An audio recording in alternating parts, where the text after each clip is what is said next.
Okay, so as a psychologist, thinking about the differences and similarities between the mental health needs and the issues, emotional issues that Muslims might be going through and non-Muslims might be going through, there's a lot of similarities and differences. I think that in terms of similarities, what's important to consider is the fact that we're all going through the same issues. I don't think that any of my clients who aren't Muslim and any of my clients who are Muslim are going through anything that's so significantly different. I mean, we all have issues with self-esteem, with wanting to be a certain place in our lives by a certain age.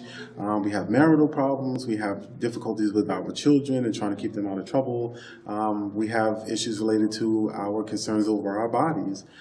So you'll find that I don't think that there's many different issues that the Muslims and non-Muslims are going through. I think what's important to understand is that the difference comes in our perspective and how we view the difficulty that we're going through, the purpose of the difficulty that we're going through, and the solutions and the purpose of the solutions of the difficulties we're suffering with. And I think from there, what is the common ground, I think, is really the religion and spirituality, the emphasis on God. And you'll find this with anyone who has any real spiritual or religious foundation in their everyday lives. And so it's not just an Islamic approach to mental health and healing and working with your hardships and difficulties.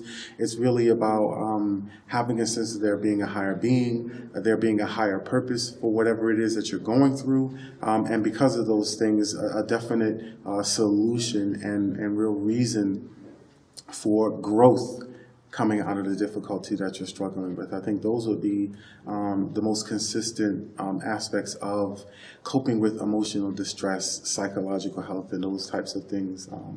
And I can say for myself, finding that anyone, and even in the psychological research, it says the same thing, anyone with a real spiritual, religious underpinning that's healthy and not extreme or excessive or incredibly rigid, it tends to help a person cope with what they're going through emotionally much, much better.